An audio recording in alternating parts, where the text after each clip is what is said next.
Good morning. Good morning.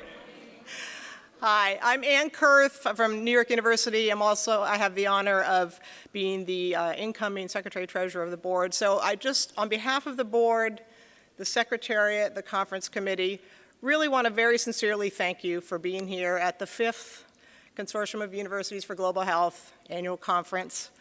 And also because this is Mother's Day, on behalf of all mothers and mothers-to-be, especially those who do not get the reproductive and sexual health services that is a basic human right, I'd like us all to stand up for one moment for mothers. Can we all stand up for mothers today?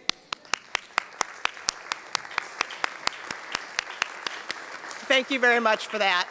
So we have a terrific second day of the meeting, and I'll let Keith Martin walk us through some of the housekeeping details. Thank you very much, Ann. Good morning. Did you enjoy yesterday? Fantastic. That debate was pretty tame, wasn't it? Well, as Ann mentioned, I'm the housekeeping guy, and again, happy Mother's Day. There's a CME and evaluation form that you can have on our app, and for those who didn't hear about it yesterday, you can get up in the App Store, just look for the CUGH app. It's good on your Android or Apple phones. Please download it.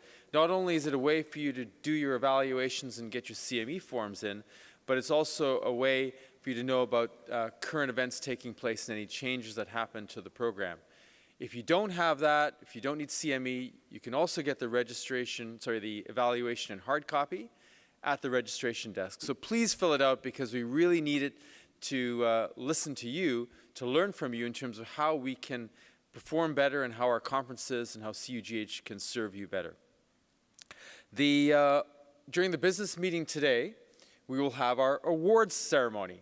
And it's a great chance to celebrate some of the extraordinary people who are here, who are receiving awards, from the Lancet CUGH Awards to the video conference for the video awards that we have for the first time. And also there's the Velgi Awards that will take place also, and an essay award that we have. So that's today, this afternoon. Please attend that if you can.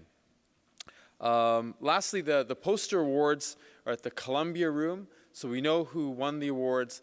Please take a moment, go to the Columbia Room, check it out, and see what has happened and so who those awardees are and what they did. Am I missing anything here? Nope. I think that's about it. I hope you all have a very good day today, and we've got an awesome day too. So thanks very much again for being here. Enjoy the day, ladies and gentlemen.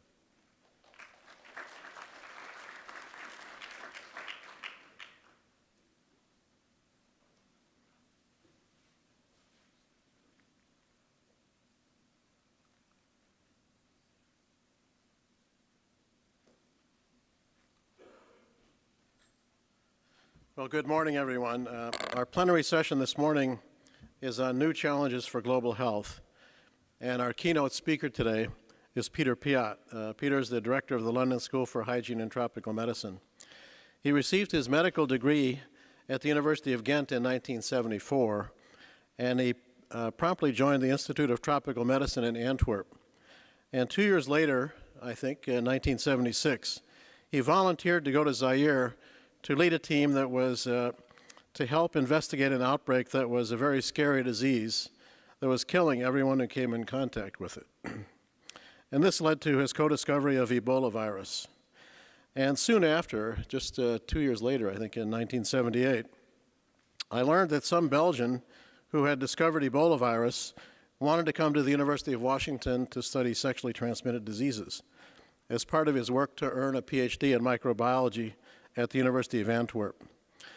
And in retrospect, thinking about that, it's kind of amazing that Peter somehow chose to study STDs about 3 years before the first detection of what became the most lethal STD, before that appeared, first in the US and then in Zaire, where he had already been working, and in Rwanda. So Peter's love of Africa and of Africans and his work, his ongoing research in Africa, led to his receiving the 2013 Hideo Noguchi African Award for Medical Research, which is a very prestigious award. And this photo is a rear view picture of Peter. that was sent to me last week by his wife, Heidi Larson. And when he took Heidi to Yambuco, Equatorial Congo, which was Ebola virus ground zero, to celebrate his 65th birthday. So you can't say he doesn't know romance, Heidi says. And this, I have no idea what's happening in this picture, or why Heidi sent the rear view photo of Peter. But this is the parking lot of the Mamayemo Hospital. I first visited that back in the 1980s, at the time that it was absolutely full, packed to the rafters with people dying of HIV. So anyway, Peter has written a book, and I'm going to show you that, if I can. Here we go. This is his book that is actually describes his experience with Ebola virus, with the outbreak, with America, when he came with STI HIV research in Africa, and then with his experience at the World Health Organization and as the founding director of UNAIDS. This is a must-read book for people who are in global health. And Peter said I could keep talking as long as I wanted up here, as long as I keep this picture on the screen. So one lesson in this book for all of you who are early in your careers in global health, and someday you may also have important stories to tell, that he kept a journal throughout his entire career. And he kept all the names of people he interacted with and of the events he encountered throughout his whole life. And it was amazing how he was able to pull all this together and put into his book, which makes it a very interesting read. So in summary, I just want to say that every cause needs a champion. Typically, this means a charismatic individual and plus one or more agencies that really champion a particular cause. And Peter Piot has been that global champion, and UNAIDS has been that global agency for many years. But today he joins us in a new role. His new role as director of the London School of Hygiene and Tropical Medicine, and as a continuing champion for global health, to discuss new challenges for global health. Peter?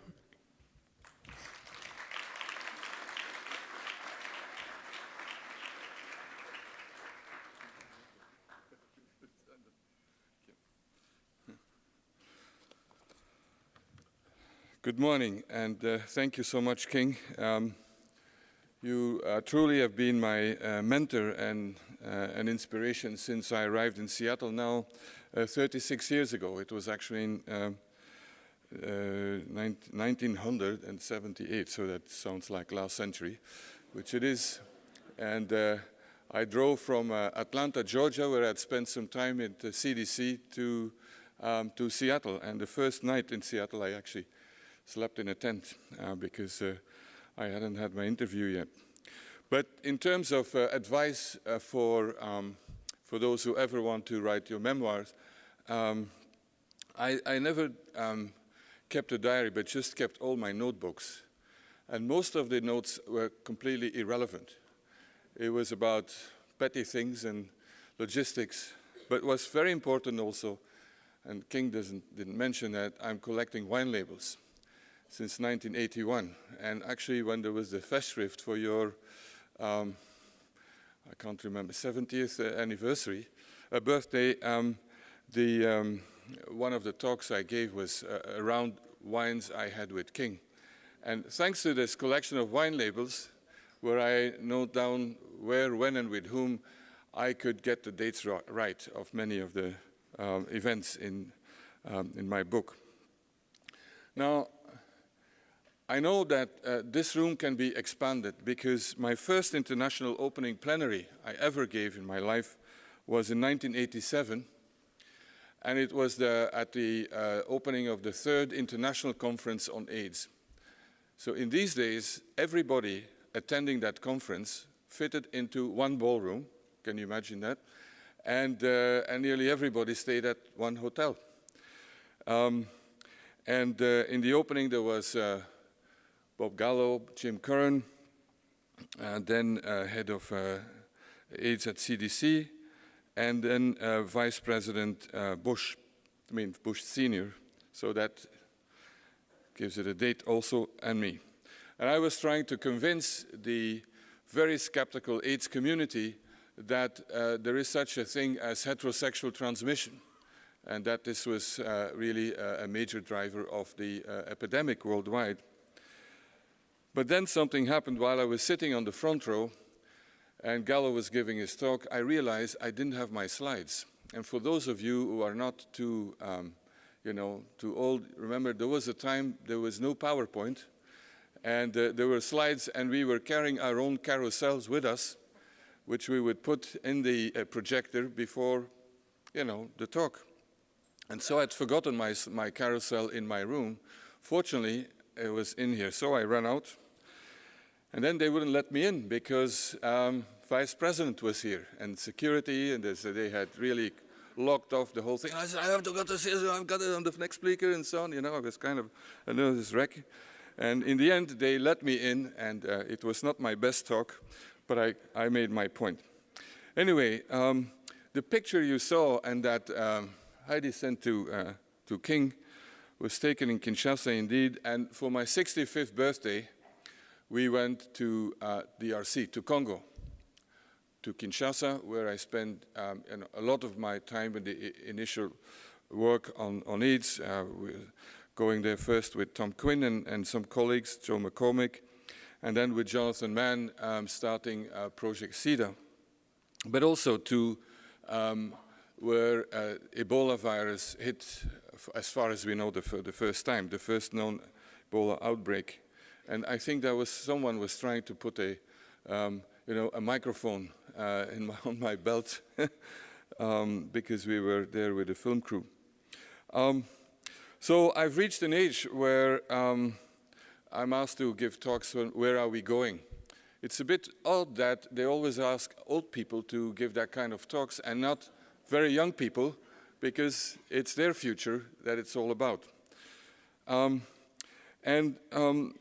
15 years after the emergence of the term, because the term is very, very new. It really popped up around the new millennium. So 15 years later, global health is really going through a real momentum. We've had lots of stories here about it, of progress. But at the same time, we're also at a critical juncture, I would say. And I will discuss both and then end with the way forward as far as I can see.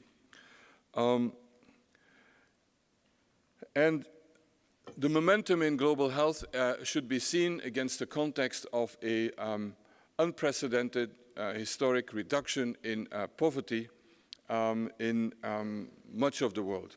Although at the same time, there's also an increase in inequity. And we will see now whether we in health, we will do better in terms of equity than the overall economic and social developments. And, in terms of people who are living below $1.25 a day, so these are people living in extreme poverty, that number is going down, and down over the years, and it's projected to go down further. Particularly, the biggest progress has been in Asia, but even in Africa, there is good progress on that one. And then there are a number of indicators. I won't spend much time on it. Increased life expectancy at birth. We're living longer. Fewer people, our children are dying. And then for specific diseases, like malaria is also on a downward trajectory. We know the story about HIV, where we're also on a downward trajectory. And on the supply side, since we have a debate about supply and demand after this, on the supply side also, there has been an unprecedented financial commitment from high-income countries to global health. This is from the latest publication from the Institute for Health Metrics and Evaluation in Seattle, and where you can see that development assistance for health has constantly and continuously gone up, even in times of, of a financial downturn in the last few years. So that has been one of the biggest indicators of and causes of this momentum. And also in terms of innovation, we've seen really a number of breakthroughs thanks to research, thanks to investments by NIH, by the Wellcome Trust, by many others, by the product development partnerships, the Gates Foundation, and so on. I think that this has been also very instrumental, not only new products, but also new approaches, from male circumcision, working against the transmission of HIV, to, for the first time since I was in medical school, a new drug to treat tuberculosis, which took over 40 years, with bedaquiline that's now on the market, and more is in the pipeline, as you can see here. But I could show you pipelines for quite a few others, for antimalarials, for HIV, and so on. And then also, I think we are in a real momentum of optimism. I think probably a bit of over-optimism with calls for elimination of now, I think, about 15 diseases, from measles to of course, we had, guinea worm and polio, river blindness elimination, and with some success. But as we're seeing with polio, it's the last ones, the bits that can be the most difficult ones. And also optimism that was, crystallized, I would say, in a report on from a Lancet Commission as a follow-up to the World Bank 1993 report. That was very influential in terms of boosting interest in global health, and which says that a ground convergence is possible between high-income countries and low-income countries in terms of infectious diseases and maternal, neonatal, and child health and nutrition. So it's not about everything, but about these, let's say, classic causes of death. And that is possible in the next generation. So all this is, very, very great optimism, and I think rightly so. We have these tools. The question for this grand convergence will be, will we be able, as I said, in health, to beat that growing inequity that we see in the world while the economies are growing, and the gap between the rich and the poor is getting bigger and bigger in every country, including here. But there are also those who are left behind. It's not that history is always going into the right direction. And following our recent trip to DRC, to Congo, this is one country where for years life expectancy at birth declined as a result of war, permanent conflict, corruption, the absence of the state, of government. And for those who really feel that you should abolish the state, I recommend that you go and live for a month or so in one of the countries where there is no functional state.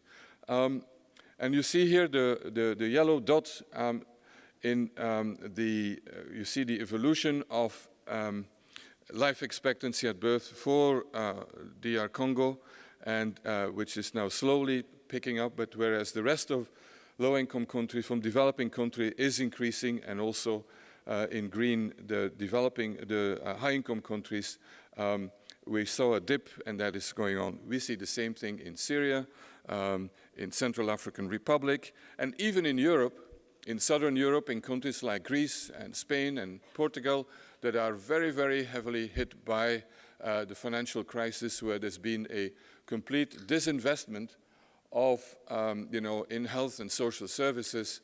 We are seeing the first signs of the impact. So it is not a necessary, always going to the right direction. And we saw it also in Russia.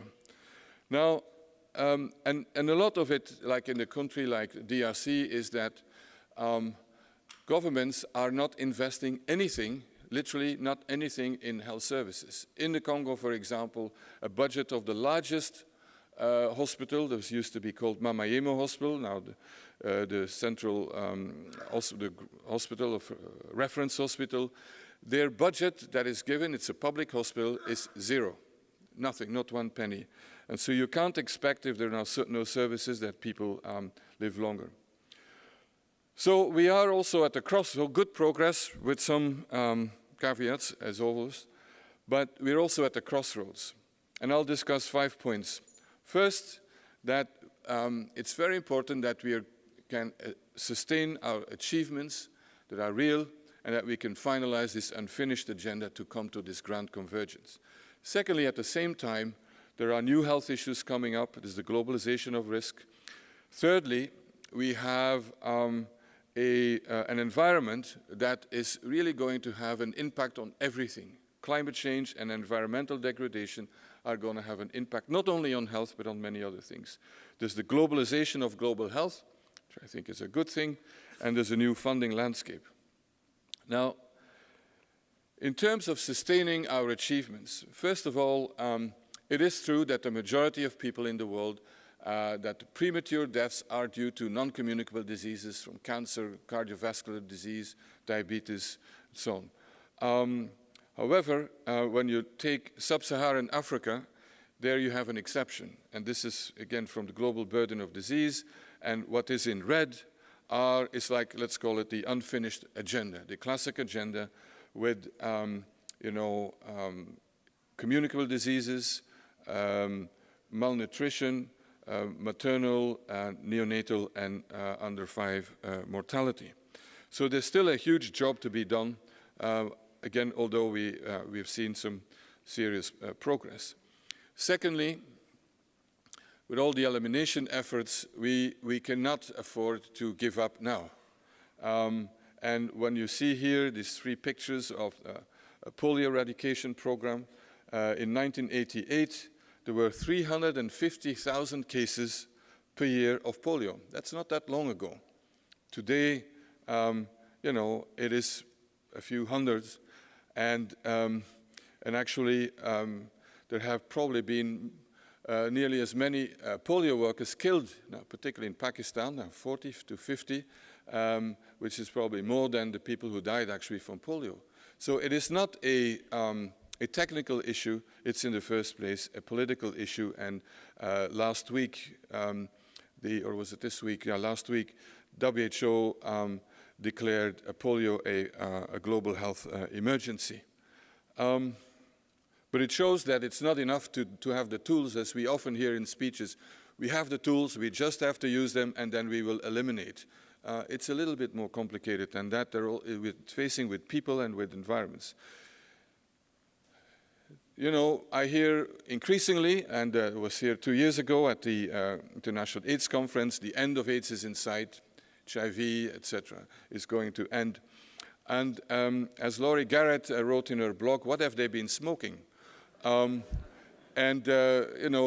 Africa published last month its very complete population-based survey, and it showed that in 2012, there were 400,000 new cases of HIV infection, and that in young women, that the incidence, new infections, was several percentage. And in parts of KwaZulu-Natal, it's 4 to 10% per year. Just imagine what that is. So we still have a long way to go, even if we've made good progress. And in the country that was a pioneer and still is at the forefront of the response to AIDS, even here in Uganda, we've seen an increase in new infections in recent years. Despite the fact that treatment access has increased tremendously. So we should be really very vigilant and not cry victory too early. And we have some lessons from history. In the 1950s and 60s, WHO had a program called the Malaria Eradication Program. and which made enormous progress. And these are, these are curves all from the early 70s into the 90s. And what happened is that in several countries or sites that when the program looked very successful, major progress, that investments declined, WHO stopped, closed down its program, and we had a major resurgence of malaria. And this is the story that is so predictable for anything else we do, until there is really elimination, which would be very, very difficult for a case like malaria. We have the risk of seeing a resurgence. So it will require continuous effort and a long-term view. Untreatable MDR and XDR TB have also followed the AIDS epidemic as its shadow. But here we've got some good news also. On the one hand, it's spreading all over the world, and here this is from the studies in KwaZulu-Natal, in Tugela Ferry, where you can see that just through the implementation of fairly straightforward, simple, containment measures and basic hospital hygiene and so on, and of course good treatment, that one can contain this kind of epidemic. So it is so that we should be very mindful that the unfinished agenda is still there. We have to continue these efforts now that we are on a good trajectory, but we should be very, very mindful and detect early on where the problems are. And then finally, on this agenda, I would say that whereas most of the world has been able to, to slow down tremendously population growth, that's not the case in sub-Saharan Africa. These are very long-term projections until the end of this century, which I will be dead by then. But but when you look at the fact that now there are already 1 billion people living in sub-Saharan Africa, and that a country like Nigeria will have several hundreds of millions of citizens, that's going to create enormous stress on the environment, challenges for health, and but also opportunities for economic growth. Okay, so we have this unfinished agenda that I think we're on the right path, but we should not be naive and not be taken hostage by, that's what I would call medical hubris also, and thinking that, okay, we have a few interventions and we're going to do it. But we have a new agenda coming up, and that's already dominant in most of the world except sub-Saharan Africa. Again, from the global burden of disease, you can see that between 1990 and 2010, except for the rise of HIV/AIDS, it is really so-called non-communicable diseases, which is the most unfortunate term that I can think of. But that these diseases are really now the top causes of death in the world: ischemic heart disease, stroke, COPD, chronic pulmonary disease, and lung cancer in the top 5. And so many countries, and certainly in urban populations, have now a double risk and a double burden of the unfinished agenda of infectious disease and so on, and the new agenda of chronic diseases. And this is really in an area of what I call the globalization of risks. Globalization of risk, I'm not against globalization, and I will have another slide about the globalization of opportunities, but there's truly a globalization of risks, of how our world is evolving. Pathogens travel much faster. We have global marketing of unhealthy products and lifestyles, tobacco very aggressively, alcohol, sugar, cars, the globalization of the food supply. When I buy my food in a supermarket, that food can come from any part of the world, which is fine, but besides a carbon footprint, it is also the food chain that is very, very at risk for spreading pathogens, for example. Some of the free trade agreements, which is part of globalization, are really restricting the use of generics and may have a negative impact on health, mobility of people, and growing inequities. The biggest threat linked to the globalization of risk is smoking, by far. And again, I don't have time to go into it, but it is an epidemic that is growing, whereas now in the West, the new smokers and the prevalence of smoking is going down. That's definitely not the case in the rest of the world, which is the new market for the merchants of death that the tobacco companies are. And then we have the slowly growing but evolution of our species, the expanding belly here, and the global trends in obesity are also mind-blowing. We know them here, but there is some stabilization, but it is true that it's going up all over, and sometimes you may wonder, where is this going to stop? We may also going to the wrong convergence. There is global convergence that is good, like I showed before on communicable disease and so on. But on the other hand, there's a convergence and actually a surpassing by low and middle income countries in issues, for example, such as diabetes, which in the Gulf, in the Pacific, in much of Asia now, Latin America, is becoming a huge issue that is getting out of control, and which is risking to really bankrupt already fragile health systems. And finally, as a new threat is of an infectious nature, and that is it seems that we are entering a perfect storm where we have rising antimicrobial resistance of all kinds of classic bacteria, very old-fashioned stuff here, and a decline in investments in research in terms of new antibiotic development. There are only 4 companies that are still investing in new antibiotic development. If this is not getting under control, and that's a global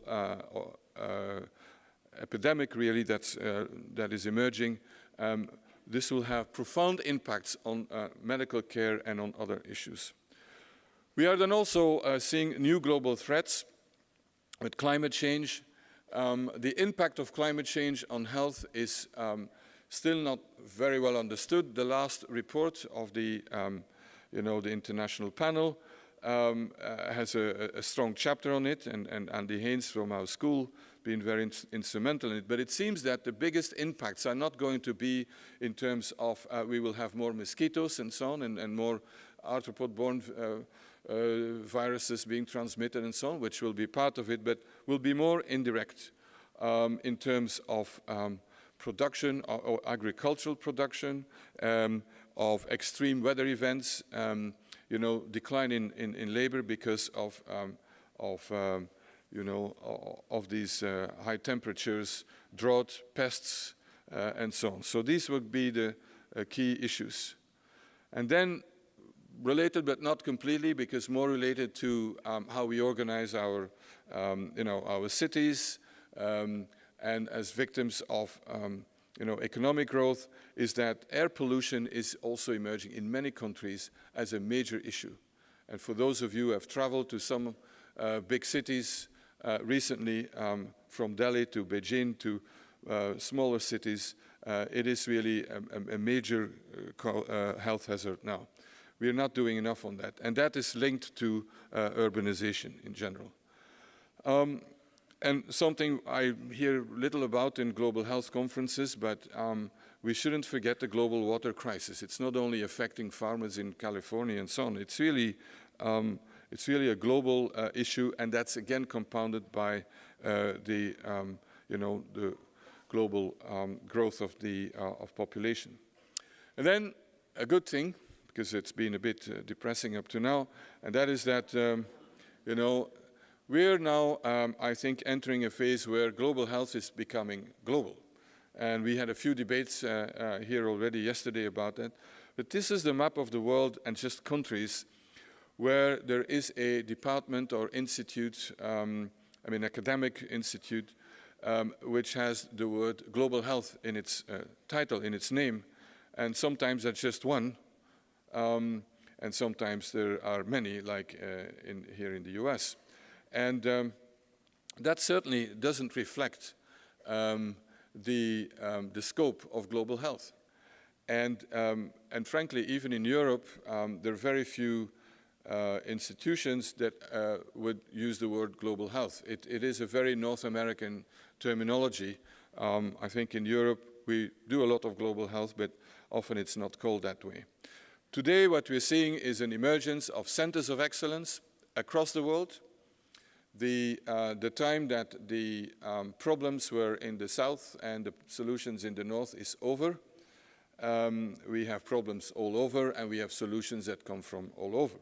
And we have, on the one hand, an emergence of centers of excellence, particularly in Asia because of the economic development and the huge investments in research and higher education in countries like Singapore, like in China, to a certain extent in parts of India, and so on. And that is absolutely a change that we should not underestimate. Secondly, there are, particularly thanks to, to PEPFAR, to the AIDS movement, to investments like MEPI and so on, there are now building on the AIDS research investments, very strong local investigators. And then, as Nelson Sewankambo yesterday also mentioned in one of the sessions, there is a growing area of South-South collaboration. That's true. That's no longer just a part of a UN resolution. It is reality. Networks, direct contacts where, they don't need us in the north, and it's going on. These are all new, new facts. They're reflected, but not yet fully, into what in academia is the major product, publications. And here you see the publications in public health with an African author between 1991 and 2005. It's a paper from 11, but that has gone up even better. And actually, when you look at publications in public health, I noticed, I found that 70% have now an author of more than one country. But most of the time, it is the US and Canada, or US and some European country, or from 2 different European countries.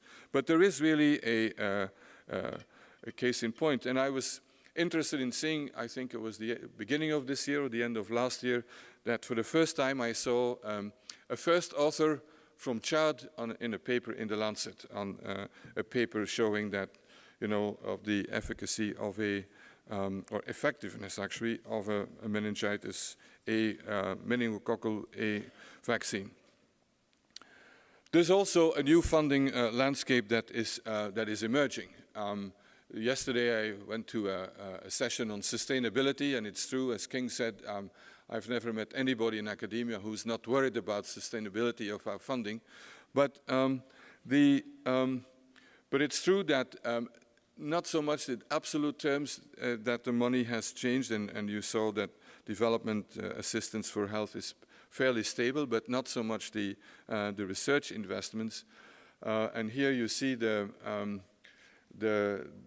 again from Chris Murray and his group from IHME, that the increase in development assistance for health, and by source.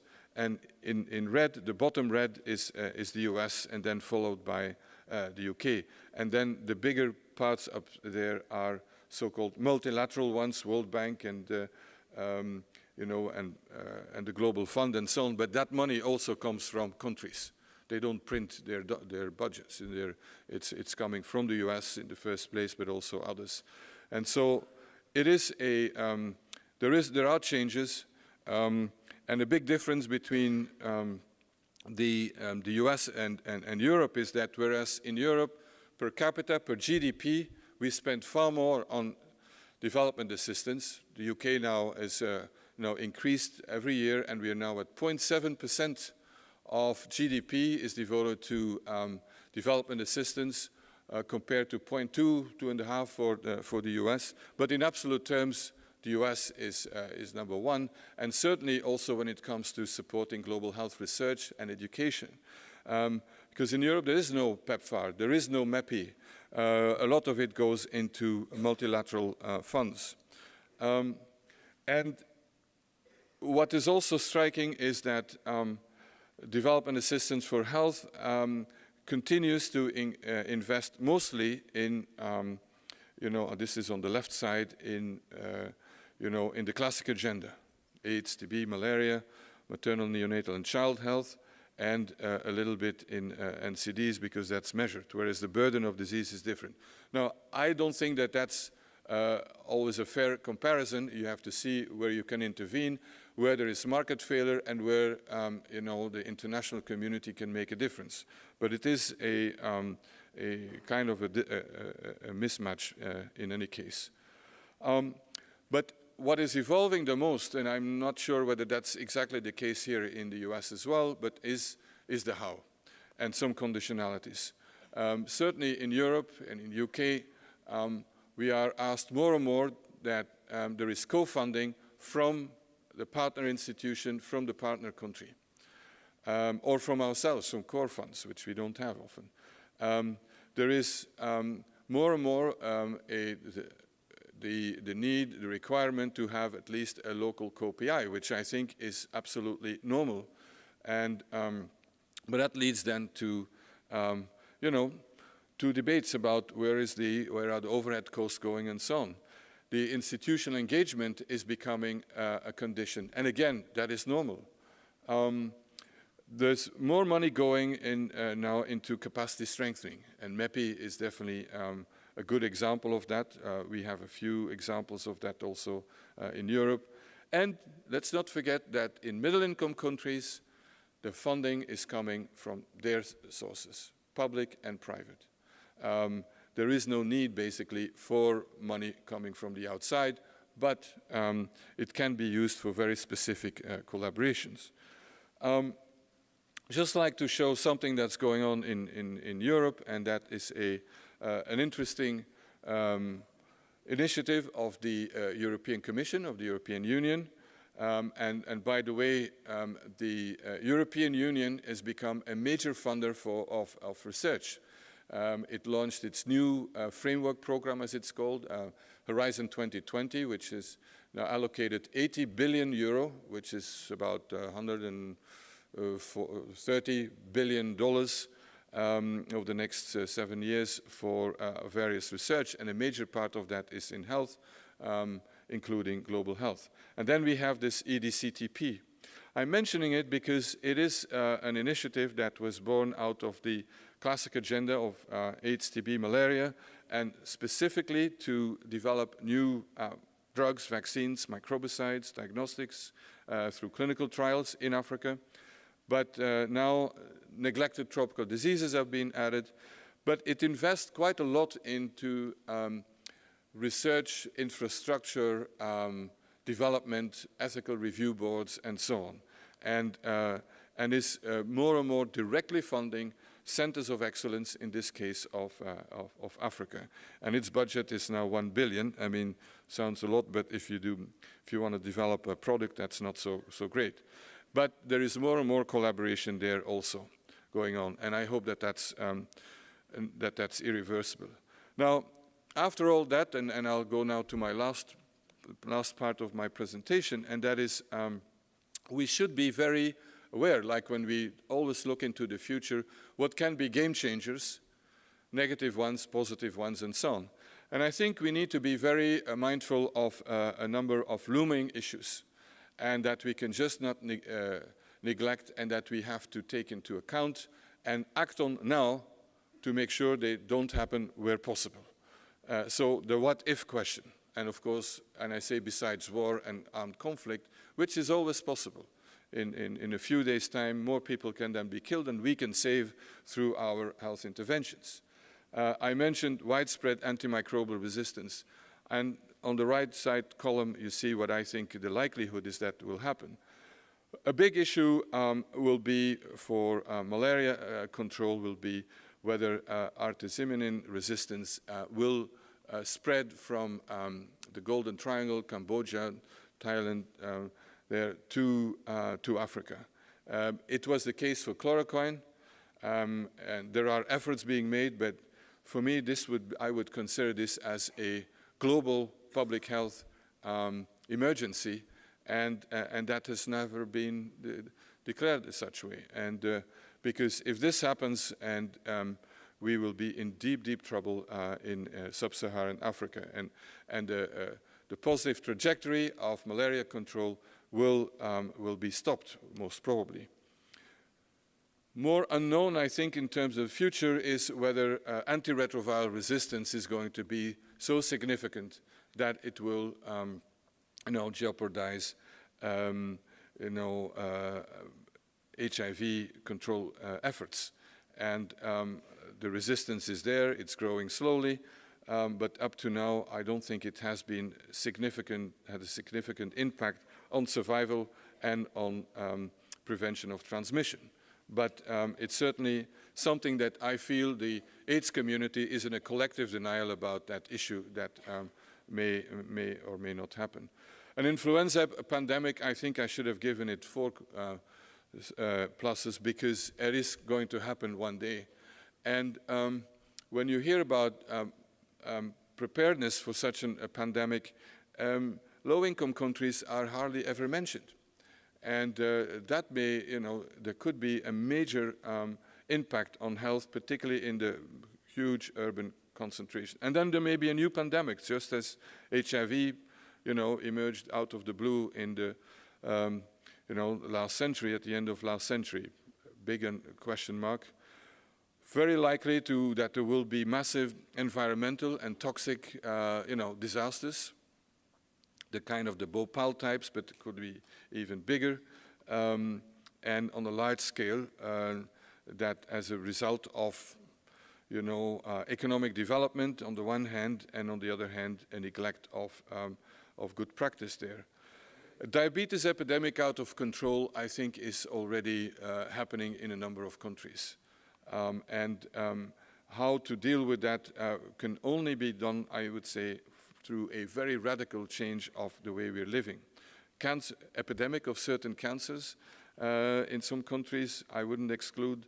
A tobacco pandemic, again, is there and is expanding. And then we have always the looming funding fatigue, which may happen or not, but I think here we've done better than I anticipated through the financial crisis. Okay, now where are we going? I think that we should capitalize on globalization, resolutely embracing it, embrace the new agenda, engage with non-health disciplines. I talk about Global Health 2.0 and then about the Code of Conduct. Now, after having mentioned the negative potential impacts on health of globalization, I think there is a lot to gain from this new era of globalization with a much more rapid sharing of information and knowledge and social media, and also more openness. Remember when, when SARS started and so on, the attempts to to stop any knowledge, any information on it in China, compare that to a recent, response to new influenza types. I think that's very encouraging. And then with, with these networks that really give us very rapid information, not only to professionals, but also to the public. I think this is very important, is an instrument of democracy also in our health field. Secondly, is much faster access to innovation. I think here the AIDS movement, as so often, has been a pioneer. Because for the first time, products that were still under patent, that were very expensive, or are still very expensive in high-income countries, became available at lower prices to those who need it in low and middle-income countries. And that had never happened before, to the best of my knowledge, except for some vaccines. And that is a model that I think is irreversible. It also is not without its problems, but I think that that is a great opportunity. And then we have reverse innovation, as it's called. where new products, new ideas, new tools will come from, from low and middle income countries. We have circular migration, a lot of talk about migration, but what we're seeing now is rather than people who leave forever, they spend time here and then they go back to their country or go around. And I think that's a major opportunity. We see that in, for example, when you see it in a country like Rwanda, but also in other areas than health in India and China and so on. Social movements and human rights, because human rights has been a major driver of the global health agenda, or I should say of the AIDS agenda, and I think is going to continue to be very important. Also, because human rights violations are a major aspect of or obstacle to health. And then I would say certainly the inclusion of social and health issues in foreign policy is progressing, but outside the US, it's not that high on the agenda. It was in Norway, but now it's a new government. So I think this is something where we can still make progress, but it will remain important that there are agreements between countries around health issues. One lesson that I've learned from working in AIDS is how important non-medical, non-health sectors and disciplines are, not only in understanding what the drivers are, the social determinants of health and so on, the political determinants of health, but also what we can do. And in any case, these decisions that are made outside, like in trade and so on, they have a major impact on health, but often the health people are not there. They're not around the table. When a free trade agreement is made, when TRIPS discussions are made, or when a new town is built and new roads without taking into account that people need exercise and so on. So the major health impact of non-health decision is huge, and not to mention budgets, of course. And health has become so complex, and probably has always been complex, that single disciplines and disease-specific interventions can't solve it. I mean, we can contribute, they're essential, but we cannot really bring it fully under control. And certainly the new type of health problems are definitely into that category. Because when you think of what we can do in terms of prevention of chronic diseases, from diabetes, cardiovascular disease, and lung cancer and so on, most interventions, primary prevention intervention, they're outside our health system. It's about food, it's about regulation and so on. It's only when people get sick, or when we have, let's say, hypertension, you can think of secondary intervention. And our health interventions are happening in an environment that has to be supportive. And so an enabling environment, from having money, but also having a legal framework, having an urbanization framework and so on, and that is conducive to better health, is really key. There is a certain naivete in the health community, particularly among epidemiologists, that there is a single risk disease pair, an outcome pair. So one risk, one outcome, or one outcome, one risk, and so on. Sorry, that's not, the world is a bit more complicated. And so we need to think through how can we intervene at the most vulnerable of these pathways in order to have the biggest impact. And because of all that, I think it is really important that in global health we go out of our comfort zone and make sure that perhaps next year we have lots of people from law schools, from business schools, from wherever, and I know there are many efforts being made here in this country and elsewhere, but it should not just be that we, the medical people, the health people, that we invite others to the table. It should be a table that is owned by everybody, and that's not easy to construct. So we're entering into a new phase. 3 years ago, I think, or 4 years, when we had a meeting in Seattle, I gave a talk which was called Global Health 4.0, but I modified it now to Global Health 2.0. This is backwards, going backwards, but it's, we're really into, when you look at it from a European perspective particularly, but also here, colonial times, we had tropical medicine. international health, health over there during the Cold War period. And then global health was born in an expansion of development aid. PEPFAR came up, you know, and an increase in ODA in Europe to 0.7% and so on. And today we have to, you know, we're entering a new phase, where the phase of globalization, and by lack of a new word, I call it Global Health 2.0.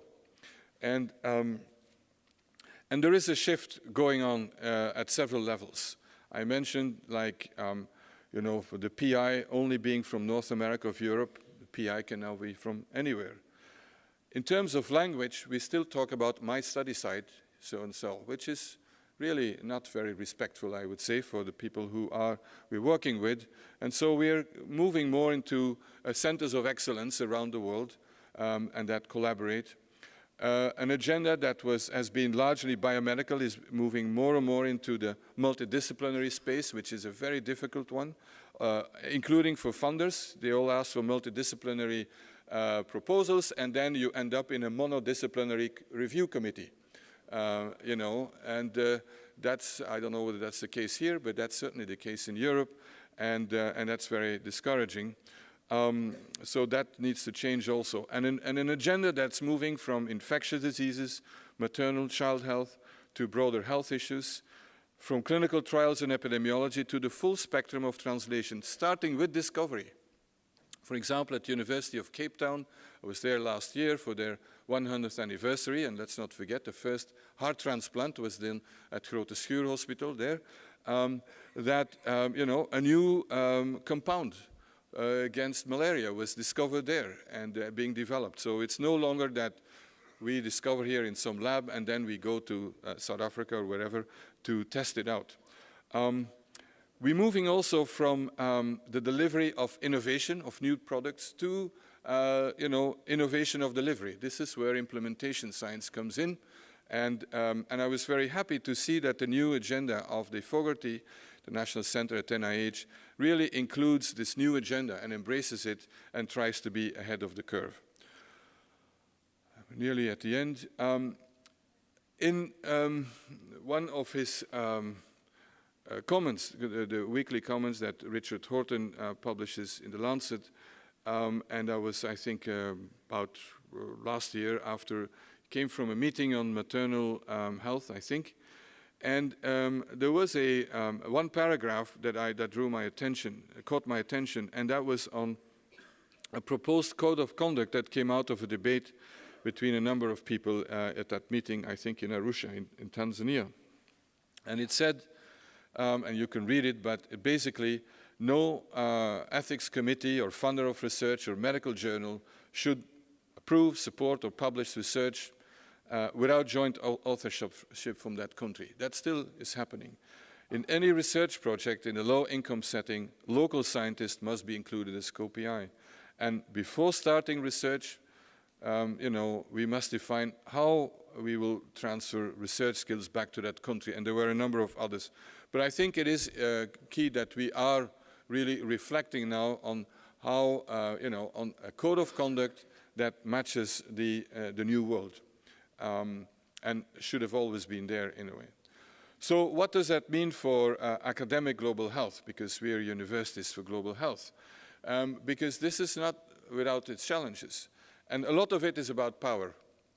Who sets the agenda? And that's not only true in the, you know, in the academic world, and let's face it, we are driven by money.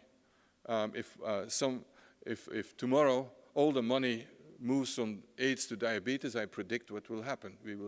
We will see major programs on diabetes in every single university in the country for global diabetes. But so who sets the agenda? And in this case, it's, you know, and again, it's the supply to demand type of question that we will hear about in 15 minutes.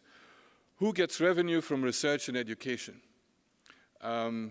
I know, like in my school, you know, 80% of our income is, you know, research grants and contracts, and you know, and it's the indirect costs that are really make it possible to do the rest of our business. And by the way, in Europe, these indirect costs are nothing compared to what you have here. So who gets the revenue from that, and how do we go to a kind of an equitable type of sharing? Thirdly, something that came up yesterday also in one of the sessions I was, on the sustainability of global health that, with Nelson and Sivan Kambo and King Holmes and others, and that is who gets the academic credit, who's the first author of the paper and all that kind of things. You know that in academia we spend a lot of time on. It reminds me of Freud, who once said it is the narcissism of small differences, which is driving a lot of what we're doing. So academic credit and careers, and we have to be realistic about that. Like in the UK, there is every 5 years a research evaluation framework, and every university is judged on their outputs, in the first place publications, and so it's and public funding depends on that. The globalization of faculty. We have about 100 faculty defined by European norms, living and working in other countries, mostly Africa, but also in Asia. They are fully participating in the life of our school. And so we do have a tradition, and I think that this really will contribute to the globalization also of the school, where we are not a London-based school with some global activities, but a truly global institution. But that also has major implications, from visa and tax aspects to also, again, career and whether this is good or not, or whether you're just forgotten when you're far away. And I'm glad that we have now more money is moving to capacity building in low and middle income countries. And I actually have been really advocating for considering higher education and research as an integral part of the international development agenda. A lot of money and effort has gone into primary education for all, now secondary education, but higher education has been really considered kind of a luxury type of add-on. And that's really absolutely wrong.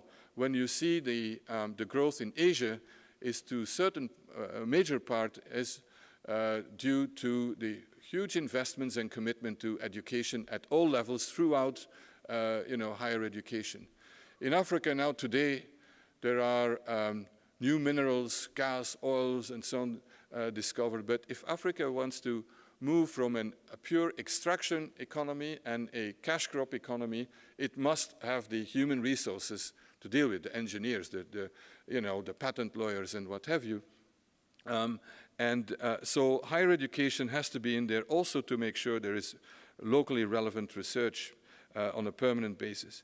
At the same time, it is important that the capacity in terms of global health in high-income countries, in North America, in Europe, continues to be strengthened and maintained. So that is another dilemma. And finally, I would say, the way I look at universities is that we must be centers of critical thinking and of critique of society and of the world, of our local community, and centers of critical thinking. And that means sometimes going against our funders. And I think we should, to the extent possible, not to compromise on that one. So let me conclude and say that, we have to, we are really in exciting times. But we should always remember, why are we doing this? Why are we so committed, working so hard? And while we're working on our specific issues, I always think of what are my 3 global health goals, but they have no chance to be included in the Sustainable Development Agenda post-2015. But first one is that we must add life to our years, but also, and as much as years to our life. What we're seeing now is that with increasing life expectancy is that disability is becoming a bigger part of the agenda. It's one of the major messages that have come out of the global burden of disease. And so we need to work on both of them. Secondly, it is about reducing inequities. And for me, the grand convergence can not only be about infectious diseases and maternal and child health and so on. And for me, it means also that we need to keep an eye on the local inequities. We can't just work on the global inequities that are there, but it's local inequities at home and elsewhere. And so the inequity agenda. And thirdly, and that's, I think, something that is becoming no longer a long-term agenda, and that is what I call sustainable health on a sustainable planet. If the planet goes down the drains because of climate change and because of environmental degradation and so on, there is no way we can provide sustainable health. And the sustainable health will mean that we have to work far more upstream than only downstream with treatment. So I think that the golden age of public health, of prevention, is coming near, not because of us, but because of the treasury, of those who have to pay and who will see that it's just not affordable any longer. So this is what I see as are the global health goals, where we as universities, we can contribute enormously. And I didn't discuss universal health coverage, which is what is debated in the UN and para fora. As for me, it's just one major mechanism to reach these goals, but it cannot be a goal in itself. It's a way to get there. And if we have discussions only about processes and mechanisms, I think, you know, we're going to miss relevance for people and for saving lives. So the work of universities for global health will be needed and will be relevant for a very long time to come, but only if we constantly adapt to the changing environment, to the new challenges, and if we have this long-term view and constantly keep our eyes on the ball. Thank you so much.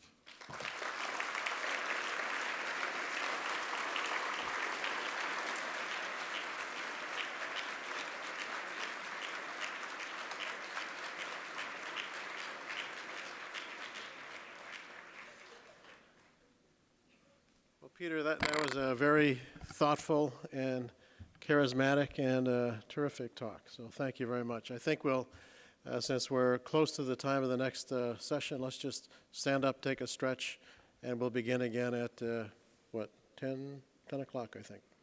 Thank you.